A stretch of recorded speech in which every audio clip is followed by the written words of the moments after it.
धीरे आखि खुलिया बस एबे भगवान आसिला आमे कपाल भाती प्राणायाम करिबा हला आसो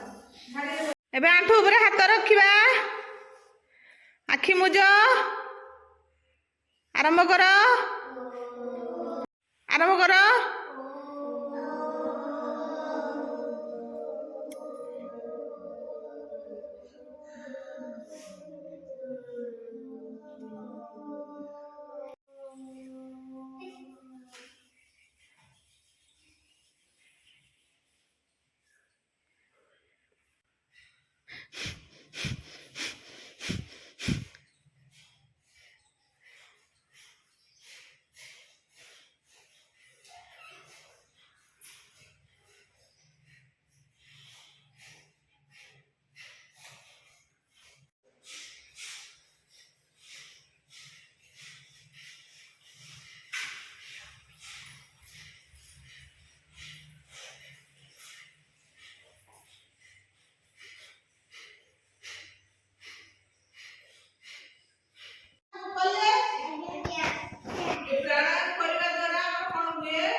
किडनी रे सब स्टोन होची एटा हबो नै